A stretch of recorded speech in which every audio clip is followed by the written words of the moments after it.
जी, आपका स्वागत है वापस। मुझे लगता है कि 2 पार्ट ऑलरेडी हो चुका है, ये तीसरा पार्ट है। मैं क्षमा चाहूँगा क्योंकि वीडियो जो है 2 पार्ट में ऑलरेडी कट हो गया ऑटोमेटिकली। फर्स्ट पार्ट है वो 12-13 मिनट का, सेकंड पार्ट है कुछ 46 मिनट्स का और अभी जो है ये तीसरा पार्ट होगा जो अभी शुरू हो रहा है। तो मैं चाहता हूँ कि मैंने जैसे कहा अभी लास्ट पार्ट में अभी कि पौलुस ने और पौलुस का नज़रिया मिनिस्ट्री के प्रति क्या है, देने के बारे में उसका नज़रिया क्या है। तो मैं चाहता हूँ कि मेरे साथ बने रहें, आखिर तक बने रहें। आप इसको बारी-बारी से 3 हिस्सों में या 4 हिस्सों में जैसा बनेगा मुझे नहीं पता, आगे जाके आप इसको ज़रूर देख सकते हैं। चलिए बात करते हैं पौलुस के नज़रिए को या पौलुस क्या कहता है मिनिस्ट्री और पैसे को लेकर। आइए देखते हैं। पहला कुरिन्थियों 9वां अध्याय वचन 1 से लेकर 27 तक, थोड़ा लंबा चलेगा। मैं वापस चाहता हूं कि बड़े ध्यान से सुनना, क्योंकि आप ब्रेकफास्ट से संतुष्ट सुनना चाहते हैं या मेन कोर्स से, तो ये मेन कोर्स है। आपको अगर अच्छा हेल्दी होना है आत्मिक चीज़ों में तो फिर ये आपको पूरा तक सुनना पड़ेगा, आखिर तक देखना पड़ेगा। चलिए बात करते हैं पहला कुरिन्थियों 9वां अध्याय वचन 1 से। फर्स्ट कुरिन्थियों चैप्टर 9 वर्स 1 लिखा है, पौलुस कहता है, क्या मैं स्वतंत्र नहीं, क्वेश्चन मार्क। क्या मैं प्रेरित नहीं, क्वेश्चन मार्क। क्या मैंने यीशु को हमारा जो प्रभु है नहीं देखा, क्वेश्चन मार्क। क्या तुम प्रभु में मेरे बनाए हुए नहीं हो, मतलब मैंने तुमको आत्मिक जन्म दिया, दूसरे शब्दों में मैंने तुम्हारा उद्धार कराया, मैंने तुमको चलाया, मैं तुम्हारा पास्टर हूं, मैं तुम्हारा प्रेरित हूं।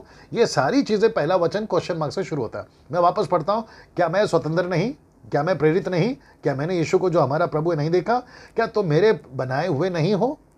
वचन 2, यदि मैं औरों के लिए प्रेरित नहीं तो भी तुम्हारे लिए तो हूं, क्योंकि तुम प्रभु में मेरे प्रेरिताई पर छाप हो, मतलब मैंने तुमको चुना है, मैंने तुमको बनाया है। वचन 3, जो मुझे जांचते हैं उनके लिए ये मेरी उत्तर है, मेरा ये आंसर है। वचन 4, क्या हमें खाने पीने का अधिकार नहीं। पौलुस कहता है, क्या मैं तुम्हारे ऑफरिंग से खा पी नहीं सकता हूँ?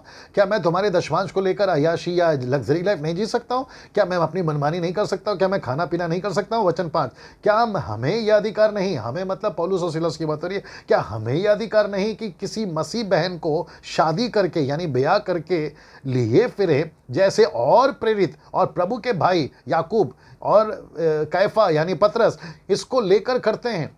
तो पतरस क्या करता था, बाकी प्रेरित क्या करते थे, दशमांश को लेते थे, एंजॉय करते थे, खाते थे, पीते थे, पिकनिक, शॉपिंग मॉल, अभी की तारीख से बात कर रहा हूँ, शॉपिंग मॉल, विदेश में घूमना, दुबई में घूमना, लग्जरी लाइफ जीना, गाड़ियों में घूमना। और साथ ही साथ कहता है, क्या मैं किसी मसीह बहन को शादी करके नहीं घूमूं लेकर। ये पतरस की भी बात कर रहा है पौलुस, ये मैं नहीं बोल रहा सर, बाइबल में ना। फिर वो आगे कहता है वचन 6 में, क्या केवल मुझे और बरनबास, क्षमा करें पौलुस और बरनबास की बात हो रही है, क्या मुझे और बरनबास को अधिकार नहीं कि कमाई करना छोड़े। मतलब हम तो नौकरी कर रहे हैं, तो कहता है क्या मैं नौकरी करना छोड़ दूं।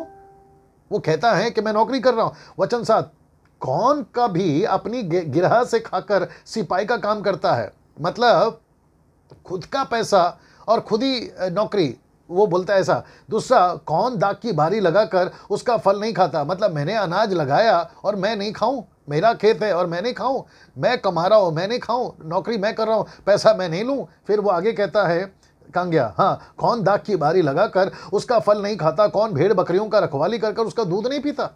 मतलब मेरी भैंस है, मेरी गाय है, मेरी भेड़ बकरी है और मैं उसका दूध नहीं पीऊं। मतलब मैं सेवा कर रहा हूं, मेरी चर्च है, मेरे लोग हैं, मैं उसका दशमांश नहीं। ये सब क्वेश्चन मार्क में जा रहा है सर, वचन 7 तक में। तो पौलुस क्या बोलता है, आगे सुनिए वचन 8 में, क्या मैं ये बातें मनुष्य की रीति पर बोलता हूं, क्वेश्चन मार्क।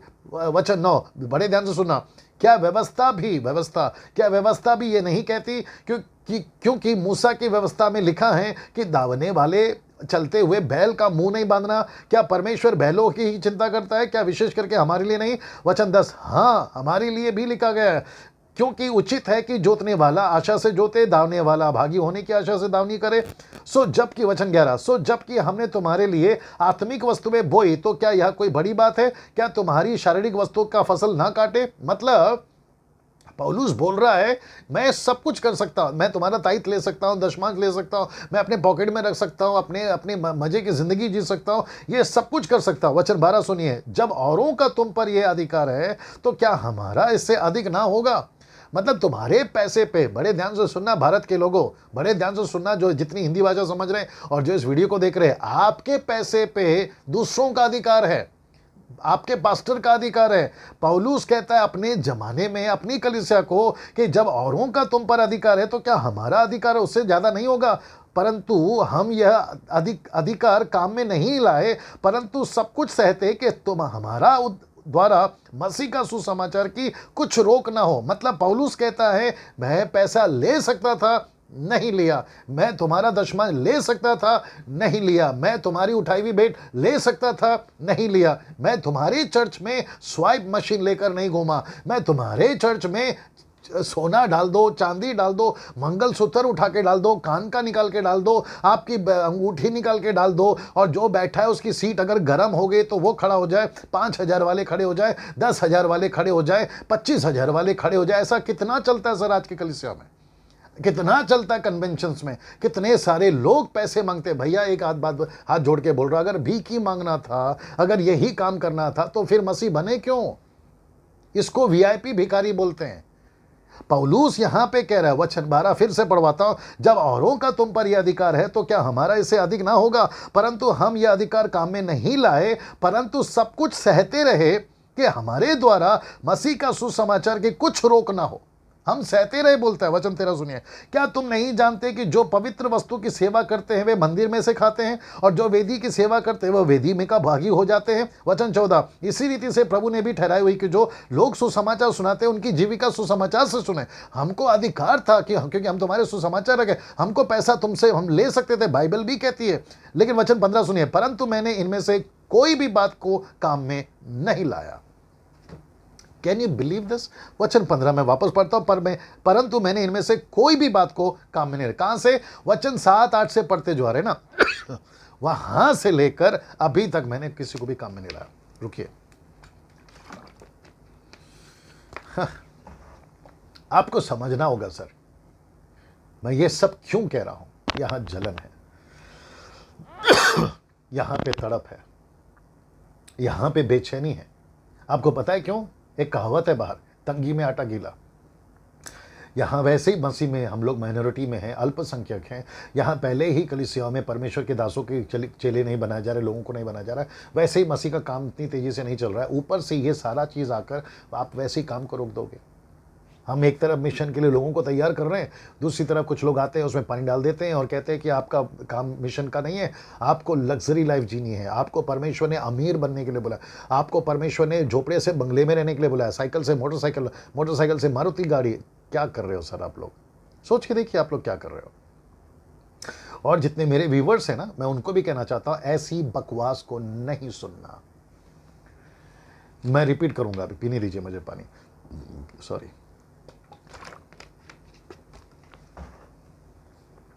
ऐसी बकवास को नहीं सुनना, बिगड़ते चले जाओगे, बिगड़ते चले जाओगे। मैं एक वचन पढ़वाता हूं आपको, बीच में आता है इसलिए मैं बोलता हूं। 2 तिमोथी चैप्टर 2 वर्स 16, पर अशुद्ध और बकवास से बचा रहे, क्योंकि ऐसे लोग और भी अभक्ति में बढ़ते जाएंगे। वचन 17, उनका वचन सड़े हुए घाव की नाई फैलता जाएगा। हिमेनियुस और फिलेतुस उन्हीं में से है। कैसे फैलेगा? सड़े हुए घाव की तरह। इसका एक कनेक्शन देता हूं, यशायाह की किताब 1 अध्याय वचन 4 कहता है, इज़ाया चैप्टर 1 वर्स 4 कहता है, हाय यह जाति पाप से कैसी भरी है, यह समाज अधर्म से कैसा लदा हुआ है, इस वंश के लोग कैसे कुकर्मी हैं। आगे सुनिए, ये लड़के बाले कैसे बिगड़ गए हैं।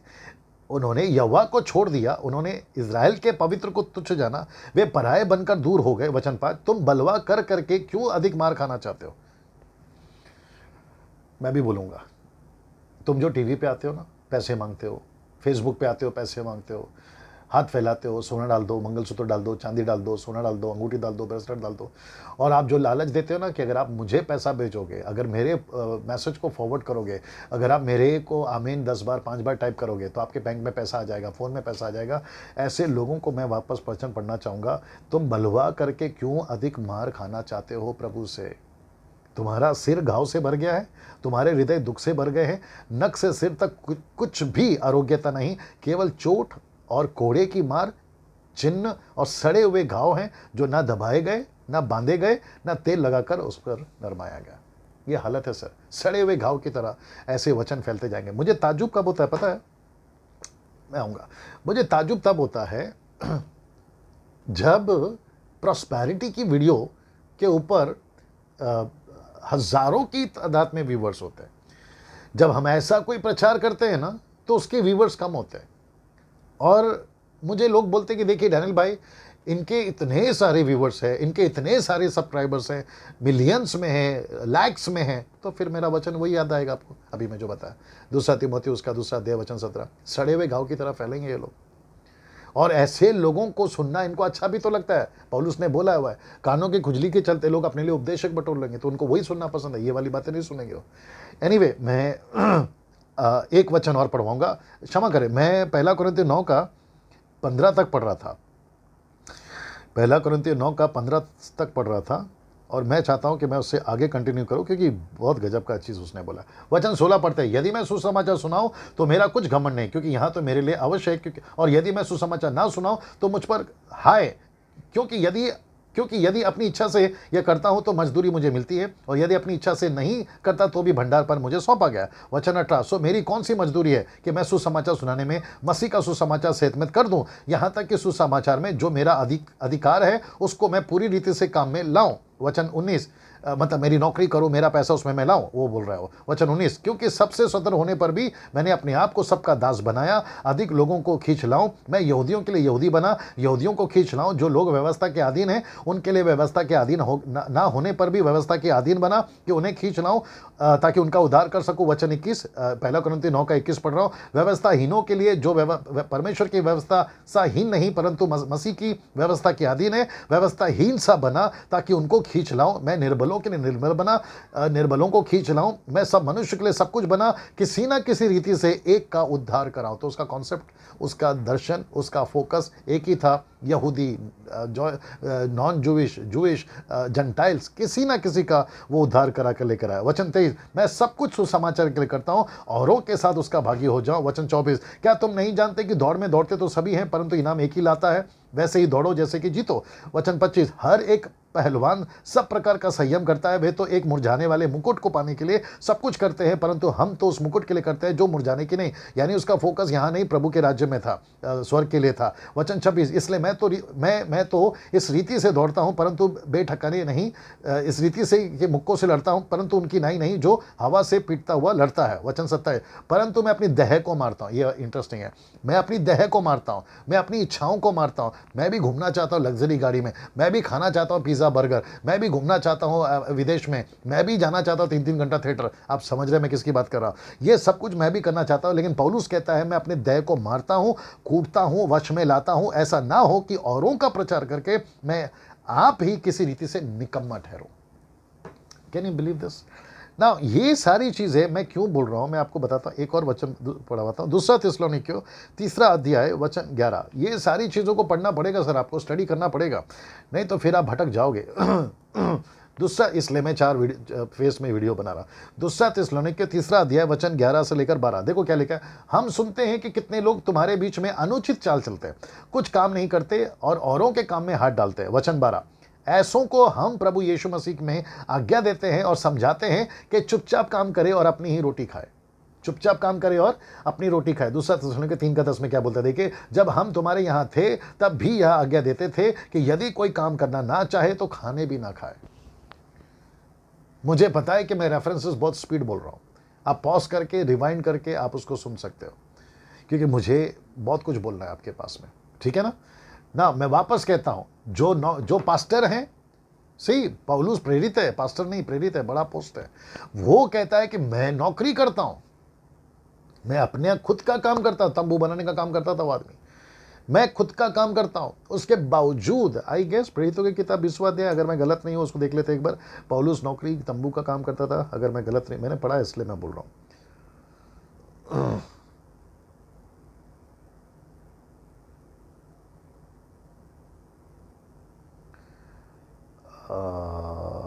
3 अध्याय है,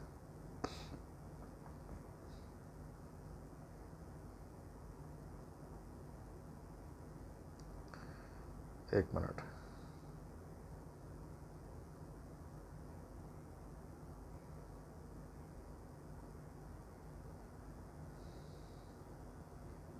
एनीवे, ये आपको सबको पता है कि पौलुस जो है वो तंबू बनाने का काम करता था ना। वो अपनी नौकरी करके सेवा करता था।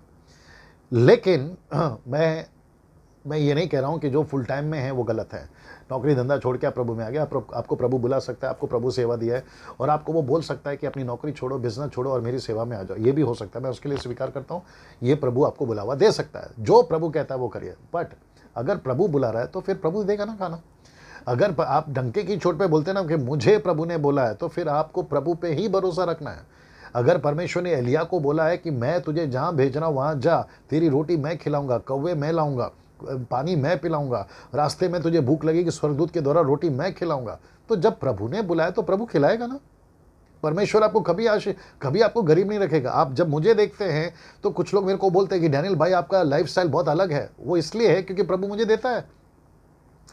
कुछ लोग मुझे बोलते हैं कि आप अंगूठी पहनते हो, ब्रेसलेट पहनते हो, गले में चेन पहनते हो, आप वीआईपी स्टाइल में रहते हो। ये इसलिए रहता हूं क्योंकि प्रभु मुझे देता है, बहुत तरीके से देता है।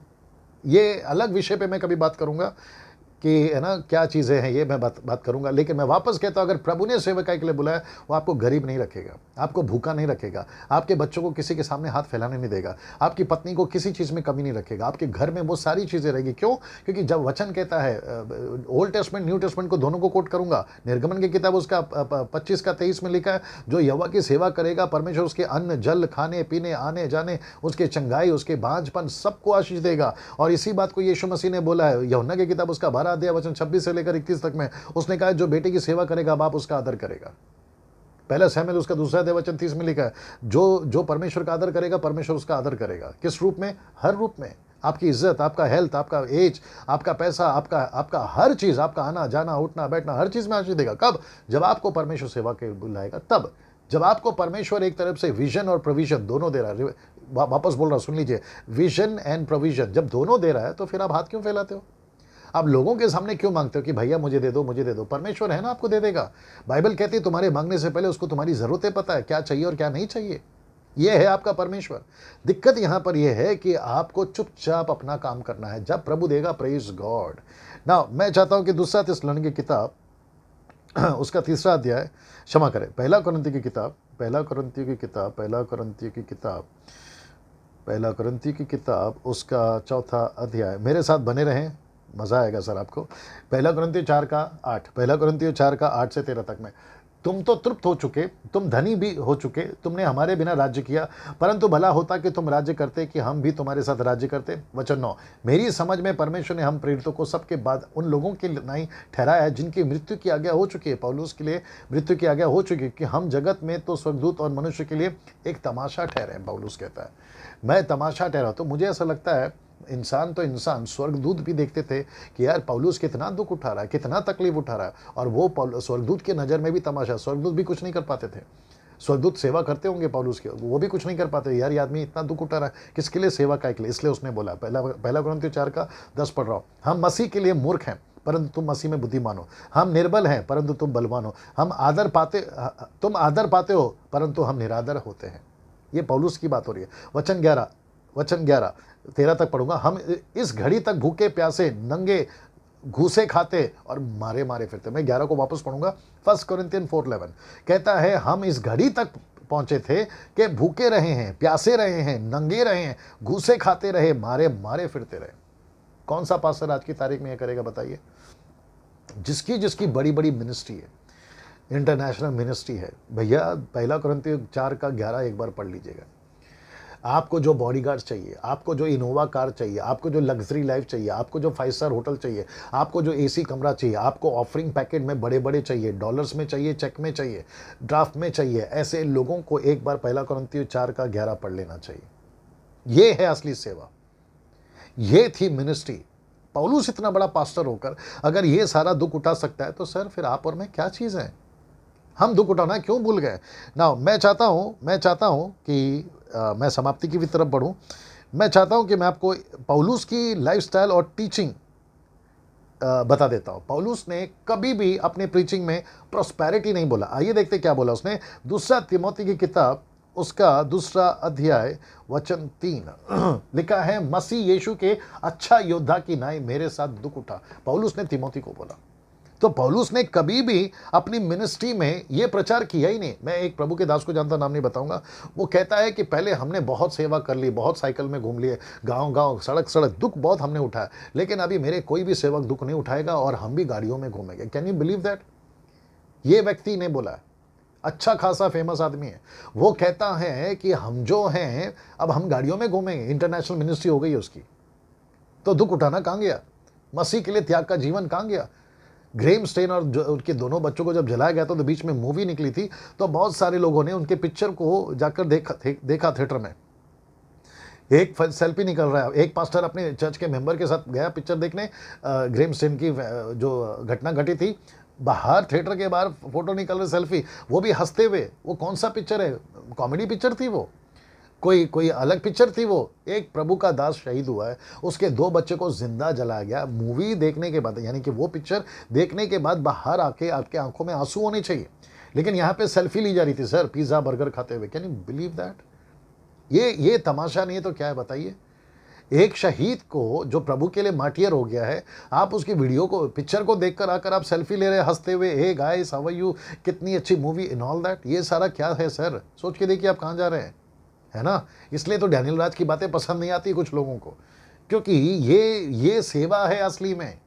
मैं वापस कहता हूं, बाइबल को ठीक से समझिए, हम लोग मिसगाइडेड हो गए हैं ना। मैं एक वचन पढ़वाता हूं जो आज की कंडीशन को बता रहा है, तभी हेजेकिएल को प्रोफेसी देकर परमेश्वर ने बताई थी आज की कंडीशन को। आइए देखते हैं आज की कंडीशन कैसी है, हूबहू मिलती है। हेजेकिएल की किताब 22वां अध्याय वचन 25 से पढ़ने जा रहा हूं। The book of Ezekiel chapter 22 verse from 25। देखिए क्या लिखा है। तेरे भविष्यवक्ताओं ने, आज की तारीख में पास्टर, रेवरेंड, बिशप, डॉक्टर जो भी हैं, तेरे भविष्यवक्ताओं ने मुझ में राजद्रोही की गोष्ठी की है, मतलब मेरे विरोध गए हैं। आगे सुनिए, उन्होंने गरजने वाले सिंह की नाई आहेर पकड़ा है, मतलब जैसे शेर जो है ना अपना आहेर पकड़ता है ना, ऐसे आहेर पकड़ा है और प्राणियों को खा डाला है। मेरे रखे हुए अनमोल धन को छीन लेते हैं और तुझ में बहुत स्त्रियों को विधवा कर देते हैं। मेरे पैसे को छीन लेते हैं, जैसे दाऊद ने सुलेमान की जो माँ थी ना, उसको पति को मरवा डाला। जब छत पे उसने एक औरत को देखा, है ना, उसको मरवा डाला। वैसे ही यहाँ पर लिखा है कि तुम आहेर कर लेते हो, मेरे धन को छीन लेते हो और स्त्रियों को विधवा कर देते हो। ये सिचुएशन तभी का बताया था। वचन 26, उसके याजकों ने मेरी व्यवस्था का अर्थ खींच खांच कर लगाया है और मेरी पवित्र वस्तु को अपवित्र किया है। उन्होंने पवित्र और अपवित्र का कुछ भेद नहीं माना और ना औरों को शुद्ध और अशुद्ध का भेद सिखाया। मेरे विश्राम दिन को भी निश्चिंत में रहते हैं, मतलब उनको सीरियस नहीं लेते। इस्राएलियों की बात हो रही है, जिसमें उनके बीच अपवित्र ठहराओ। वचन 27 को देखते हैं क्या कहता है जी। उसके प्रधान हुंडरों की नाई आहेर पकड़ते हैं, अन्याय से लाभ उठाने के लिए हत्या करते हैं और प्राण घात करने को तत्पर रहते हैं। वचन 28, उसके भविष्यवक्ता उनके लिए कच्ची लेसाई करते हैं, उनका दर्शन पाना मिथ्या है, यहोवा के बिना कुछ भी। वे यह कहकर झूठी भावी बताते हैं कि प्रभु यहोवा कहता है, मतलब झूठी प्रोफेसी, फॉल्स प्रॉफिट उनको कहा गया। इसका मतलब है, बड़े ध्यान से सुनना, इसका मतलब है कि ये कहते हैं कि देखो प्रभु ने कहा है हमें बताने के लिए, ये भविष्यवाणी प्रभु की ओर से है, आपको ऐसा हो जाएगा, जबकि प्रभु नहीं बोलता ना। मैं चाहता हूं, मैं अभी समाप्ति पे आ रहा हूं, मैं चाहता हूं कि अभी आप इसको सुनिए। ये मेरा लास्ट पार्ट आ गया, ठीक है ना, बड़े ध्यान से सुनना। मुझे लगता है 12-13 मिनट में खत्म हो जाना चाहिए ना। ये सब आपने सुन लिया, पार्ट 1, पार्ट 2, अभी ये पार्ट 3 चल रहा है, ये सब आपने सुन लिया। अब आपके मन में प्रश्न चल रहा होगा कि पास्टर डैनियल, ठीक है हम ये बात समझ गए, लेकिन क्या हम दशमांश दें या ना दें, हम ऑफरिंग दें या ना दें? तो मैं वापस कहना चाहता हूं, मलाकी 3:10 का डर दिखाकर अगर आपसे कोई ऑफरिंग दशमांश लेता है तो आप नहीं देना है, मलाकी 3:10 दिखाकर। लेकिन अगर आप जिस चर्च में जाते हैं, बैप्टिस्ट, पेंटिकॉस्टल, कोई भी हो, कैरिस्मेटिक, आप किसी भी चर्च में जाते हैं, देश में विदेश में, अगर वो चर्च, बड़े ध्यान से सुनना, अगर वो चर्च, और जिसको जो नीचे लिखना लिख सकता है, अगर जो चर्च आत्माओं को जीतने में, कलीसिया स्थापना करने में, मिशनरी को भेजकर गांव गांव, शहर शहर सेवा करने के लिए, अगर जो ऐसी कलीसिया है, मैं चाहता हूं कि 10 नहीं 20 दीजिए, 20 नहीं 30 दीजिए, 30 नहीं 40 दीजिए, लेकिन दीजिए ऐसे कलीसियाओं को। लेकिन जो कलीसिया सिर्फ नामधारी मसीह है, नाम के लिए कलीसिया खोल के रखी है। ना कोई चर्च एवेंजलिज्म हो रहा है, चर्च में एवेंजलिज्म हो रहा है, ना सोल विनिंग हो रही है, ना डिसाइपलिंग हो रही है, ना मिशनरी को भेजा जा रहा है, ना किसी गांव के चर्च को गोद लेकर वहां पर सेवकाई शुरू की जा रही है, ना चर्च प्लानिंग मूवमेंट है। ऐसा कोई भी एक्टिविटीज नहीं है। मैं आपको कहना चाहता हूं, आपका दशमांश वहां पे मत दीजिए। आपका बीज आप गलत जगह पे बो रहे हो और उसका फल आपको नहीं मिलेगा। आपको जो नीचे लिखना लिख लीजिए, मुझे कॉल करना कर लीजिए। मेरा नंबर वापस बताता हूँ 9982335777। जिसको कॉल करना करिए। अगर इतनी हिम्मत आपके आप में होती है ना नीचे कमेंट में लिखने की, तो उतनी ही हिम्मत जरा कॉल करके बात करने के लिए भी कर लीजिएगा। फिर बात करते देखते क्या होता है, ठीक है ना। आप जितने परमेश्वर के हैं, मैं भी उतना परमेश्वर का हूँ।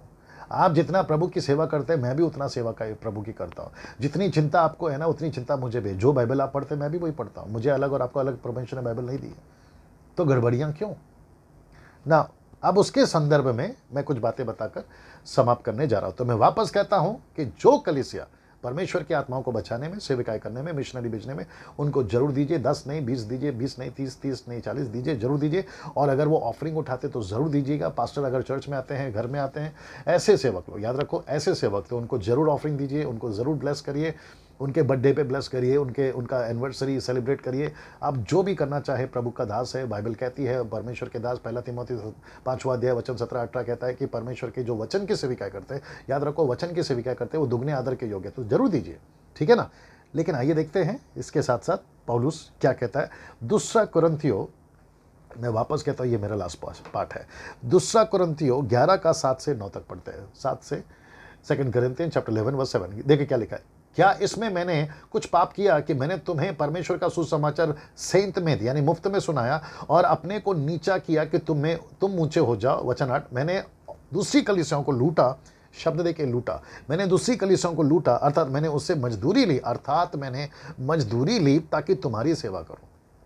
मैं वही तो बताया ना अभी आपको। तो इसका मतलब है 2 Corinthians chapter 11 verse 8 कहता है, मैंने दूसरी कलीसियाओं से मजदूरी ली। मैंने दूसरी कलीसियाओं को कहा कि मुझे पैसे दो। क्यों दो? ताकि वो पैसा मैं तुम्हारी सेवा में लगा सकूं। मैंने अभी वही तो कहा, जो चर्च सेवा कर रही है, जो चर्च आत्माओं को बचा रही है, दूसरी कलीसियाओं को तैयार कर रही है, दूसरी कलीसिया मतलब ब्रांचेस तैयार कर रही है, वहां जरूर पैसा दीजिए, जरूर पैसा दीजिए। और ऐसे मिशनरियों को ढूंढिए। जितने यूट्यूब पे भी देख रहे हैं, आप यूके से है, यूएसए से, मिडिल ईस्ट से हैं, आप अच्छा खासा कमा लेते हैं, बिजनेस करते हैं, नौकरी करते हैं, आपके पास खूब पैसा आता है और आपको नहीं पता चल रहा है कि ये पैसा कहाँ देना है। आप जहाँ सब दे रहे हैं वहीं पे देते जा रहे हैं। बड़ा बड़ा बैनर और बड़ा बड़ा नाम देखकर आप अगर पैसा दे रहे हैं, तो मैं चाहता हूँ जितना जल्दी हो सकता है अपना हाथ खींचिए, मत दीजिए। ऐसे मिशनरियों को ढूंढिए गाँव गाँव में जो सेवा करते हैं। बेचारों के पास में पैसे नहीं है, 4 वक्त का ठीक का खाना नहीं है, उनके बच्चों के लिए स्कूल का फीस नहीं है, ऐसे जगह पे पैसे दीजिए और वहां पे पैसा आपका खूब इस्तेमाल होगा और उसका बीज का फल भी आपको मिलेगा, ठीक है ना। आगे पढ़ते हैं वचन 9 को, 2 Corinthians 11 का 9। और जब तुम्हारे साथ था और मुझे घटी हुई तो मैंने किसी पर भार नहीं दिया, क्योंकि मुझे भाइयों ने मकिदुनिया से आकर मेरी घटी को पूरा किया दूसरों ने आकर मेरी घटी को पूरा किया, और मैंने हर बात में अपने आप को तुम पर भार होने से रोका और रोके रखूंगा। मतलब मुझे पर्सनल पैसा नहीं चाहिए, मुझे मेरे व्यक्तिगत के लिए पैसा नहीं चाहिए। मैं वापस वार्न करना चाहता हूँ, मैं वापस चेतावनी देना चाहता हूँ, मैं वापस आप सभी को कहना चाहता हूँ, जितने सेवक लोग हैं, आप परमेश्वर के पैसे को गलत तरीके से अगर खाओगे, किडनियाँ फेल हो रही हैं, रास्ते में हादसे हो रहे हैं, गाड़ियां कुचल कर जा रही हैं, लोग अचानक से मर रहे हैं, plane crash, train crash, car crash, न जाने क्या क्या क्रैश हो रहा है। रात को बिरयानी खा के सोते हैं और सुबह उनकी मौत होती है बिस्तर पे ही। ये सब कुछ हो रहा है। मैं वापस कहता हूं, परमेश्वर भय योग्य परमेश्वर है, उसका मजाक मत बनाइए। इब्रानी किताब उसका 10 का 31, 29, 30, 31 में लिखा है, परमेश्वर के हाथों में पड़ना भयानक बात है। ये सारी बातें मैं आपको क्यों बता रहा हूँ? ताकि आपको एक डर आए परमेश्वर का। परमेश्वर के भय में चलना बहुत ज़रूरी है सर। आप परमेश्वर के पैसे को मिसयूज़ नहीं कर सकते, अपने खुद के फ़ायदे के लिए नहीं कर सकते।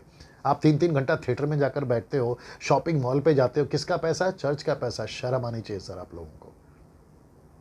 आप चर्च के पैसे को लेकर आप 3-3 घंटा थिएटर में जाते हो, आपको शर्म आनी चाहिए।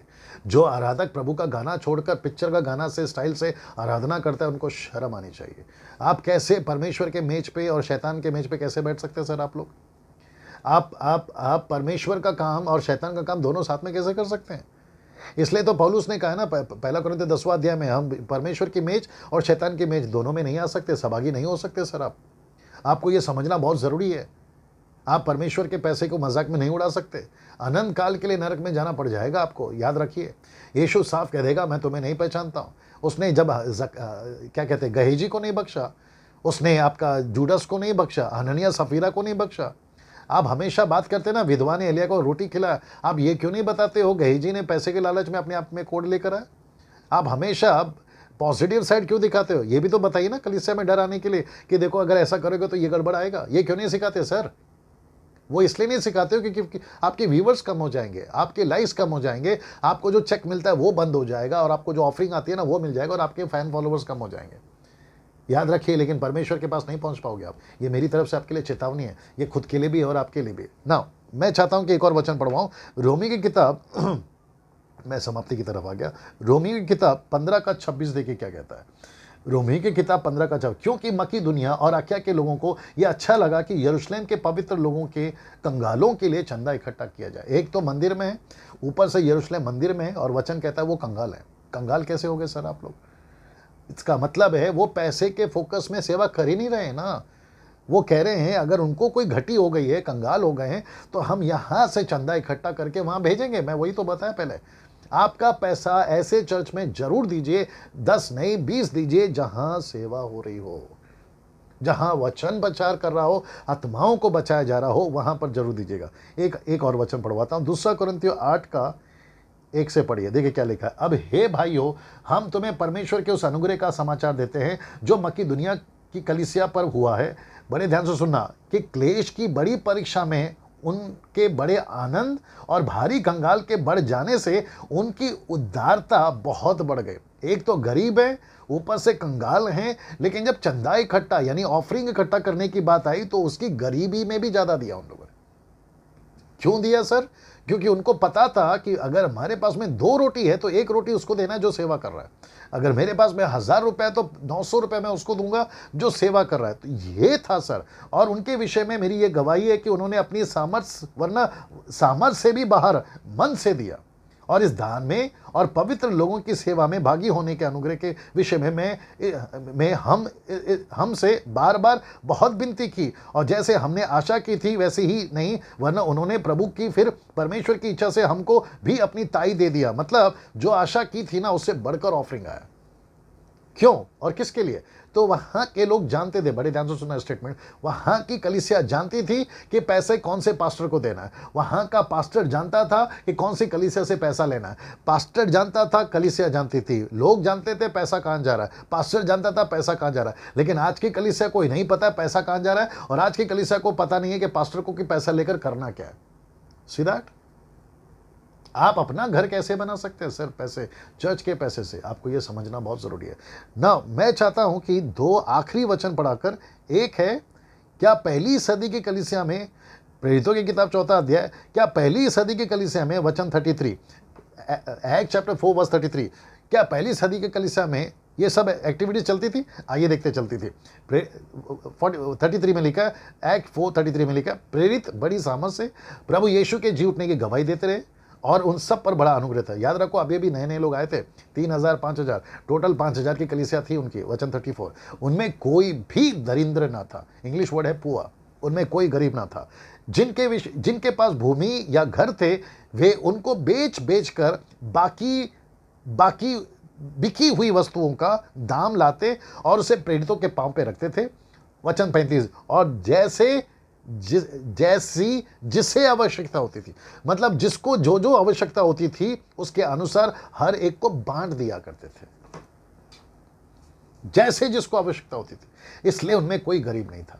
लेकिन आजकल क्या है, आपका चर्च, आपका दीवार, आपका डिनोमिनेशन, आपके लोग, मेरे पास नहीं आना, मैं दूर से देखूंगा, प्रार्थना करूंगा, दैट्स इट। लेकिन आपका चर्च अलग है, मेरा चर्च अलग है। आप पेंटिकॉस्टल है, कैरिस्मेटिक है, मैं मेथोडन हूँ, CNI हूँ, बहुत सारी चीज़ें। लेकिन उन दिनों में ऐसा नहीं था। एक आखिरी वचन, फिर मैं समाप्त करने जा रहा हूँ, आखिरी है ये, 2 कुरिन्थियों, पैसे कैसे देना है, 2 कुरिन्थियों 9वां अध्याय वचन 7, देखो क्या लिखा है। ओके, मैं समझता हूँ 6 से पढ़ते हैं। परंतु बात तो यह है कि जो थोड़ा बोता है वो थोड़ा काटेगा, और जो बहुत बोता है वो बहुत काटेगा। वचन 7, हर एक जन जैसा मन में ठाने वैसा दान करे, ना कुड़ के और ना दबाव से, क्योंकि परमेश्वर हर से देने वालों से प्रेम रखता है।